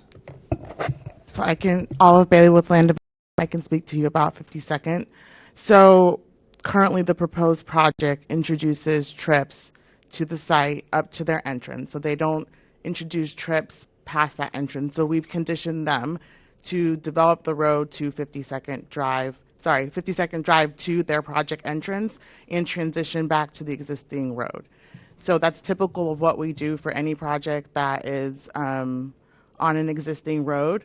We assess are they contributing trips, how far along that road they're contributing their trips, and we will condition them to improve the road to that point where they're contributing the trips. So we're not conditioning them to pave all the way to the north of the 52nd Drive.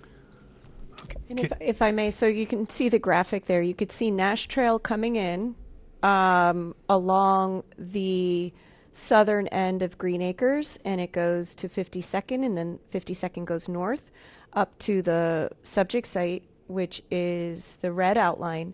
And Mr. Palahunik's property is that square due east and wrapped around by Green Acres. So, and here's the actual site plan, and it shows the access point on the southern end that Olive was speaking to. And that, so they will not be, and can you explain again? I'm sorry, Olive, any improvements, if at all, to that northern entrance point? That's correct. So they're conditioned right now to improve 52nd Street Drive South to their project entrance and transition back to the existing road. And that's because they contribute trips only to that point. They're not contributing any trips further to the north. And that's how we assess all projects. Yes, and it's a county maintained road. 52nd Drive South is a county maintained road. Okay. And then the other issue he raised was with regards to extending the water and sewer. What I understood is that he would be able to connect to it. Yeah, so the way that we were advised by water utilities is that, does this have a thingy? Oops, no, it's just a. No air, there's no. Sorry. How do I go backwards? Anyway, the water and sewer line would come up from the south to their entrance and then ultimately turn left into the development and be laid in the road of the townhouse developments. On the northern end of that subdivision plan, you can see where there's a roadway that curves back to 52nd. That's a fire access only. That's the location where they might have parking for the guests. But at that turn towards the east, they will have to extend the water and sewer lines to their property line at that point in time. And that's a requirement of water utilities. So that's the provision of water and sewer to that line. And if the resident wants to connect, there is a connection point at that point where they would pay for their portion of the line if they wanted to connect to water and sewer. And to ensure that that requirement of water utilities is not missed, we're going to be adding a condition of approval that the stub out occur at the property line in order to make sure that there's no accidental forgetting of that extension to the edge of the property line. But it won't go further into the right of way. You can see the graphic here. It'll go to the northern end of the property line. Because I think one of the issues is when you say the stub out or the water and sewer lines will go to the edge of the property, you mean the edge of the property that we're considering rezoning. Yes. I don't know how far of a distance that then is from Mr. Palahunic's property, if it's just they touch or if there's some. We can't have a condition of approval go beyond somebody's property. So I don't know the distance from the edge of the red outline to the home itself, but that's not within our scope to add a condition of approval to go beyond the property line. Okay. Applicant, go ahead. Sure, if I could respond. So it would just be from the 50 feet, the 50 feet of right-of-way would be the only space between the stub out and his property for the 52nd. So we're stubbing out to 52nd, the edge of the 50-foot right-of-way, and then, so it'd be 50 feet from his property. The right-of-way, who owns the right-of-way? Palm Beach County. Okay, so he would have to get it approved by Palm Beach County to extend or to create the water and sewer lines to connect them to. Correct. All right. I'm sorry, if you For could that- speak closer to the mic. I don't think we're catching. Mr. Palahunic would have to request from Palm Beach County to be able to extend water and sewer lines from where the applicant's property ends to Mr. Palahunic's property. Okay. Yeah, and I'm looking at the subdivision, and 52nd is a 50-foot public right-of-way, and then I believe he testified that his house is set back 200 plus feet. So Understood. 250 feet. 200, yeah. So he would have to 50 feet plus the 200 to connect to his house. Yeah. Okay, thank you. Any other One quick questions? comment, too. All right. Can we go back to the landscaping as well? If accidentally the trees that they're preserving or mitigating are damaged, and then there's 3 ways to to remedy that, right? They can pay for that, they can move and put trees somewhere else. Is there a percentage of how many trees they have to actually maintain on the property if, God forbid, half of them, die, the trees die? Yeah, so what they have on site, generally speaking, we have a requirement in our code for upland preserve areas, and that's based off of acreage.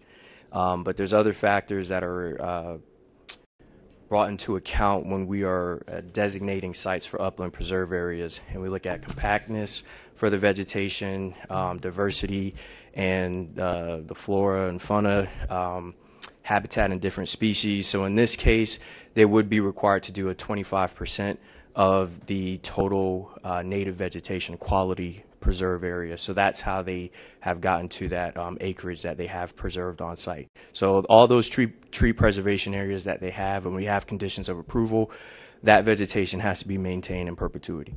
Okay, and just for the record, those preserve areas are listed on the actual site plan so that they'd have to replace it exactly in that spot, correct? It is included as part of the development order, so it lives with that application. Okay, thank you. You're very welcome. All right, I think we're ready for a motion on item 5A. I'll motion to recommend approval of item 5A. Second. Could we actually have a executive discussion before we do that? You may Now we can. continue a discussion. Go ahead. So here's what I applaud the applicant for meeting with the neighbors and trying to reach compromises. It seems to me what I hear is the main issues that I understand between that the neighbors are objecting to is the amount of vegetation as well as the type of fencing along the western boundary and the berm. And to me, frankly, it's unclear. I've heard conflicting testimony on that. And what I ultimately hear from the staff is that they're not going to be able to make a determination as to the appropriateness of the type of berm until a study is done. Mm-hmm. So I think it's sort of premature to hear that, and I would urge that perhaps this be revisited at the next session and that they meet to determine the type of appropriate berm, because frankly it's difficult to make a decision on that with the conflicting testimony that I've heard. If I may, we don't You may. require civil plans, so there is no ability for us to come back with the civil plans to know the drainage intricacies. It's just beyond our scope. Some local governments require civil plans concurrent with the site plan approval process, but the county does not. So there isn't an ability for us to ask for those civil plans to have a full understanding of the berm and such. I mean, Wendy, can you add anything to that? No, I mean, I do have a proposed condition in there that might have to be reworded a little bit, but ultimately it's saying that if a berm is proposed, we have to evaluate it with the civil plans, the mitigation plans, a full landscape package, determine where it is, and I believe I have that prior to final DRO. So. And final DRO is the final site plan approval. So what's before the board today is the preliminary site plan. We don't have civil plans. We don't have the specifics of the landscape plan because that's not a requirement at this stage. So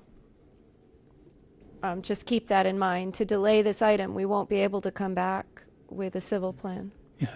Well, that was my main issue, was simply the testimony conflicts as to the need or the requirement for the type of wall that the neighbors are requesting on the western boundary and the height of the berm.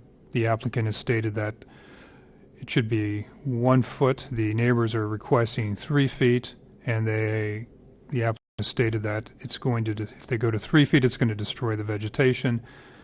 The neighbors are stating otherwise, so it's frankly unclear to me. So to the extent that we're going to approve this, I think we need to allow for that issue to be addressed at some point before the final approval. I think we've heard the back and forth on both sides. We need to make a judgment, and I don't think we'll get more information if we wait another month. We have a motion and a second. Any other discussion from anyone? Just kind of ask. Well, I understand what my fellow commissioners is saying, but Lisa, I think you could answer it. You're going to have a final look at this whole thing before it goes to DRO, anyway. Correct. And the condition that Wendy is adding will allow staff, when we do that administrative approval, to ensure the best possible scenario for preserving the trees on site and the appropriate buffer, whether it's 1 foot or 3 foot, and all the drainage requirements as well. That's why I think our decision today is we can decide only to that aspect, and we can't go any further until it reaches these approvals to come back to you. Period. Yeah, because what's before you today is the rezoning, Right. and then the Class A conditional use for townhomes. The nuances of the site plan will be at final DRO, which is the review agencies with ERM and engineering and planning and zoning and all that So you get a final look at it, so we're not doing anything out of the box here by approving this. Okay. I have a final question. That means that we will see the project after all this process or not? No, this is That the last after time you'll see here- it. This board does not have the authority to approve final site plans. You review requests before the Board of County Commissioners for the rezoning application. So it's the rezoning request and the ability for the site to use townhomes. This board doesn't review landscape plans, civil plans, and final site plans, and lots of other things that we do, like signs and all sorts of stuff and temporary uses. We have a whole slew of things that we do. But yeah, it won't be back to the board unless they want to change it. If they want to change to some different Housing type, maybe? yeah, housing type, if they wanted to change, then it would come back. Are the neighbors consulted as part of this, the consideration with regards to the trees and the berm as you go forward? In typical circumstances, the conditions are written in a manner to protect both the applicant and the resident's best interest. In this particular circumstance, we have worked so much with the surrounding residents, I wouldn't be surprised that dialogue continues through the final site plan. All right, yes, go ahead. Yeah, I just wanted to point out that staff in their analysis and in their conditions have determined what they believe in their professional judgment to be the minimum requirements necessary to ensure compliance with the code and the plan and everything else that they're required to look at. Anything above and beyond that, as far as compromises between the applicant and neighbors, is certainly something to be considered. But what staff has presented to you right now is what they consider to be the minimum, and beyond that, if it can further ensure compatibility and all those other things, then they'll consider that. Okay, we have a motion and a second on item 5A. All in favor? Aye. Aye. Any opposed? And I motion. Go ahead. Nobody opposed. Nobody opposed. And I motion to recommend approval of item 5B. Second. Motion and second. All in favor? Aye. Aye. Any opposed? Yes. One opposed. Okay. Motion passes. We're on to item 6. Item 6 is ULDC revisions, Westgate Community Redevelopment Area Overlay. This was before the board for requests for permission to advertise.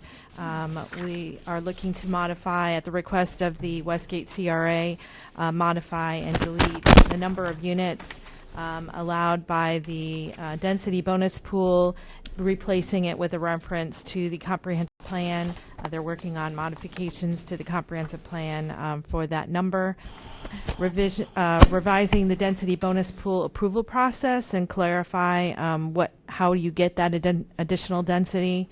The proposal includes revisions to parking requirements, including a reduction in guest parking, establishing waiver requirements, incorporating alternative parking, which includes scooters and motorcycles, and the deletion of our loading options and deferring it back to Article 6, which is currently less restrictive than the Westgate regulations. Just as a point of notice, we had 2 Westgate projects before you last month, in which there was discussion on parking, specifically on one of them. And so this language has incorporated suggestions from the board on alternative parking, mainly relative to incorporating motorcycle and scooter parking in our more urban area. Yeah, and what she means is neighborly. Remember last month we recommended denial of the variance? Well, because of this amendment, they're able to get the 38 units that they're seeking and to incorporate the motorcycle parking instead of a variance. And Denise is here from the CRA. All right, thank you. Hi. You may proceed. Good morning, Commissioners. Denise Pennell, Director of Planning and Development for the Westgate CRA. Elise Michelle, the CRA's Executive Director, is also here. I do want to thank Lisa Amara, Zoning Director, and Wendy, her Deputy Director, along with Jerome Audie, who helped us work through the language of this revision and bring it all before you today. Just a quick reminder and refresher, the CRA district's 2 miles square, bounded by Okeechobee Boulevard to the north, Military Trail to the west, Belvedere Road to the south, and North Florida Mango to the east. The district is less than 1 mile from downtown West Palm Beach, just north of PBIA, with easy access to I-95. The CRA straddles BCC Districts 2 and 7. The boundaries of the WCRAO correspond to the CRA's boundaries. So the purpose and intent of the zoning overlay, the Westgate Community Redevelopment Area overlay, is encouraging development and redevelopment of the CRA area through regulatory incentives, providing for mixed-use development, an opportunity for future development of workforce and affordable housing, and providing increased residential densities, commercial intensities without an amendment to the comprehensive plan. This amendment, I'll summarize it. Wendy went over it a little bit. Maybe I can skip this part, but specifically this amendment is going to touch on Article 2, application processes and procedures, and on Article 3, overlays and zoning districts, presented in 2 exhibits. The first one addresses the density bonus program. The second addresses parking and some administrative processes and cross-references. Exhibit 1A, density bonus program, deleting the reference to the number of units allowable through the density bonus pool and replacing with a reference to the comp plan. Revising the overlay density bonus pool, limits and approval processes, apply some of those processes. And Exhibit 1B, related to parking, also includes some language that links back to Article 2 for the administrative and public hearing processes.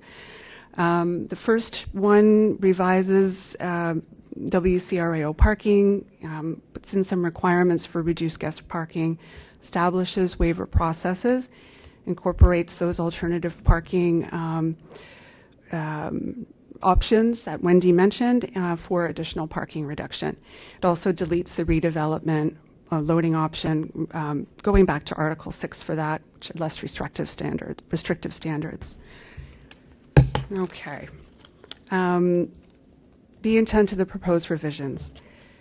The revisions support WCRAO form-based code principles, increased density, height, and parking reductions, plus decreased setbacks and buffers allow for an urban building placement and pedestrian-friendly streets.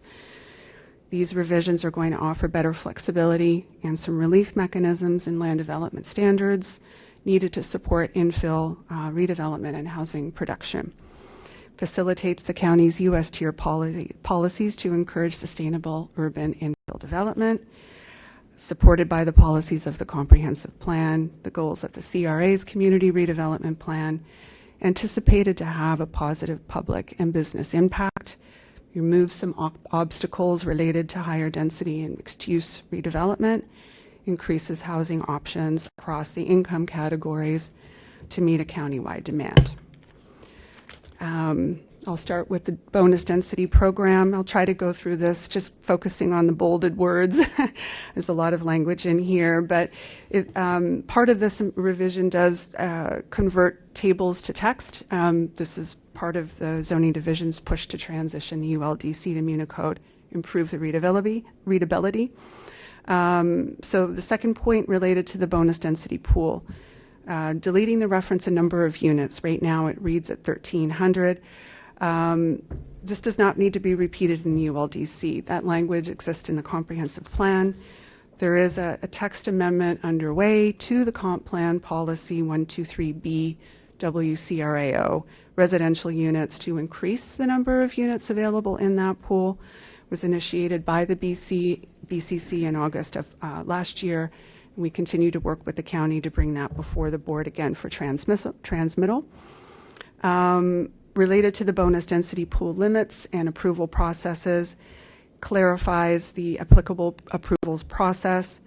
New language establishes a provision to allow one bonus unit on lots 1 acre or less through a standalone concurrency. And this is an important little revision because it supports the uptick in smaller scale, sort of missing middle housing projects that would occur on really tiny lots that are maybe 0.15 or 0.20 of an acre that want to do a duplex or a triplex and otherwise would be required to go through a DRO approvals process to get those extra units. And clarify some existing language around TDR transfers being allowed to apply with increased density from the pool, and repeats but rephrases in text rather than table, standalone concurrency for 1 to 4 density bonus units, DRO administrative approval for 4 to 22 units per acre, and a Class A conditional use approval to apply for projects requesting density bonus at above 22 acres, dwelling units per acres, any bonus unit within PDD or TND. On to Exhibit 1B, which relates to parking and streets. A little overview. Overlay parking standards still do lack some flexibility for more urbanized projects that have access to transit and proximity to job centers, and which would reduce the need for an automobile. Often, overlay provisions are in conflict with ULD site requirements when residential densities are increased beyond what is contemplated by the site's FLU. And in compliance with the codes are difficult to achieve without a variance or a redesign that can result at worst in loss of units. So waivers is flexible zoning. Modifying land development regulations with a more appropriate standards over variances, considering the unique circumstances of a site on a case-by-case basis. And this provides the zoning director and the BCC with a mechanism to reduce overlay residential parking requirements when reasonable, without the need for a Type 2 variance. And can't base the hardship of a variance on increased density. These proposed parking alternatives and waiver processes are totally voluntary and optional. They're not required. Okay, so a little more detail, again, converting one table to text. The establishment of the Type 1 and Type 2 waiver. Currently, Article 6 allows a Type 1 administrative waiver process for the reduction of up to 15% of required parking for those developments requiring 20 or more spaces. This is not available to projects in the overlay currently. The proposed revision would allow an applicant to request reduced parking through either a Type 1 or Type 2 waiver process concurrently with a request for overlay density bonus within a mixed use or a residential development. A little bit of a background, the BCC adopted an ordinance earlier this year that allows for a waiver process for affordable housing projects and that allow a reduction of parking for projects within the URAO. The waiver being proposed for the Westgate overlay is a little different in that it applies to either residential or mixed-use projects, not exclusively to residential projects. Both the Type 1 and Type 2 parking waiver applications would be subject to the parking demand statement and management plan to justify that reduction through data analysis and how the site would be parked with reduced parking. The parking waiver approval process would be dependent on the concurrent administrative or public hearing application for Westgate density bonus.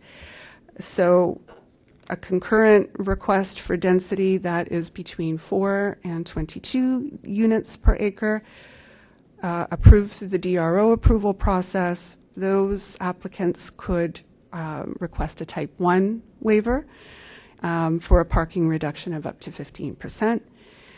Concurrent requests for density bonus that exceeds the 22 units per acre in a standard district or any density bonus in a PDD, TND, approved through BCC approval, would applicants would have the ability to request a Type 2 waiver to reduce parking by up to 15%.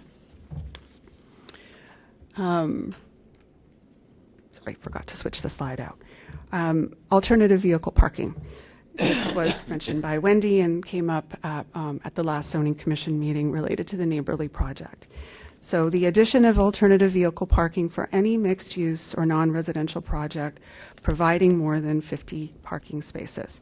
Article 6 allows non-residential development providing 50 or more spaces to utilize motorcycle parking to a maximum of 3 parking spaces per 50 vehicles. This revision proposes a maximum of 5 required on-site parking spaces per 50, which may be reduced in size to accommodate motorcycles or scooters up to a maximum of 10 spaces. These alternative vehicle parking spaces have to be identified with a sign, and developments are going to be required to provide a parking management plan per Article 6. Okay. Point number 4, reduction in guest parking. This revision requests a minor reduction in guest parking. The ratio for standard ratio per Article 6 is 1 space per 4 units for 25%. This revision is going to put in place a 1 space per 5 units, or 20% by right, supporting those projects that increase residential density through the density bonus program. Across several South Florida jurisdictions, the guest parking ratio sits, by our research anyway, at an average of about 15%. West Palm Beach citywide, which is the closest jurisdictional neighbor, outside the downtown core, guest parking ratio is 1 per 5, or 20%. A lot of jurisdictions are silent on guest parking, but few have a 25% requirement. Okay. And the last item is eliminating the redevelopment loading option. The revision proposes to delete this language in favor of less restrictive language in Article 6. Article 6 alternative design options allows parking spaces and the drive aisle to be used in lieu of providing designated loading space during non-business hours by right. And this benefits the site design of smaller commercial and mixed-use projects that previously depended on relief from the overlays option for loading, but were restricted by some of the language within that part of the code on minimum building size, CRA review, etc. Okay, that concludes my overview of the proposed revisions. The BCC approved the request for permission to advertise on the 25th of September. The zoning director and staff are in support of the amendment. Zoning staff has found the language to be consistent with the comprehensive plan, and I am here to answer any follow-up questions. Okay. Thank you. Thank you. Staff, anything to add? No. Any questions or comments? Yeah, I have a question. All of these technical terms and that, just for me to understand, is that it will be the revision for the new parking spaces, that it will change what we have now? You have now one thing and you will have another one? It would be for development into the future, new development. Once the revisions are codified. No, yeah, exactly. If it's approved today, you will have new regulations for parking and ratio of parking spaces. For the Westgate. Oh, no, I know it's Westgate, and that will benefit the new projects coming. Yes. Last month, we saw a project that failed in the amount of parking. Yes. And then they have to reduce units. Yes. But now, if we reduce the spaces for parking, they can do all the units. Correct. In that particular case, it will benefit. All the projects will benefit for less parking. Correct. Okay. That is we are accommodating a complete zone for have less parking and more units. Yeah. Basically that. Yeah. The zoning overlay supports the redevelopment plan for that area, which envisions higher density and mixed-use redevelopment. Yeah. Thank you. Okay. Another comment? Go ahead. I just have a question about the hotel and motel, 1.25 spaces per room. How do they come by that? Is that throughout the county? They consider the workers, that's the 0.25? This is existing language. Yeah. I just have the parking ratios up there on the screen. The only new language related to the layout of the parking ratios would be the guest parking, which is proposed to change from 1 per 4 to 1 per 5. But the commercial uses have been in place in the table that's being converted to text since 2006. Okay, thank you. I'm not sure how it was decided upon. What happens in the event that it's a studio as opposed to a one-bedroom, since this is pretty specific? It stays at 1. Okay, Yeah. I just wanted that for the record. Thank you. All right, on item 6A, a motion? I'll make a motion to recommend approval of item 6A. Second. All in favor? Aye. Aye. Any Thank you, opposed? Commissioners. Item 6B. I think we need a motion on that. Yeah, motion. Do you need a motion on that? Motion to approve as the zoning commission serving as the Land Development Regulation Commission, approving staff's recommendation of item 6B. Second. All in favor? Aye. Aye. Aye. Any opposed? Motion passes. Thank you. Any comments from any commissioners or attorney, or I think we're finished. No? You do? Any comments? Yes, actually, Okay, go ahead. we were speaking with the Board of County Commissioners, and a couple of them mentioned that there might be a feeling by you all that you're not getting briefed well enough on the applications and on the process and those types of things.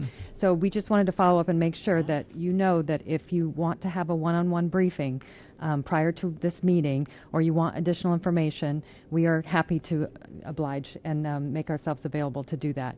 Also, if it's just the process that you'd like us to come back with and give another overview or more of a workshop type item and overview, the zoning process with you, just so you have a better understanding of how it gets to you and then where it goes from here, we're happy to do that as well. So just wanted to gauge that and see if you all needed anything more from us to make sure that you feel prepared for these meetings and put it out there. So if you do, please let us know.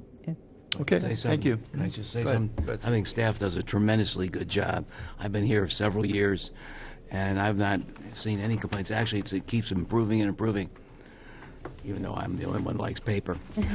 I concur. I had a great conversation and very accessible and very knowledgeable and got back to me right away, and I really appreciate that. So I don't know where they get that idea, because anybody that's been on this board for any length of time would know what a great job these people do. Motion to adjourn. Second. And Or first, whatever. yeah, first. We are in adjournment. Thank you all.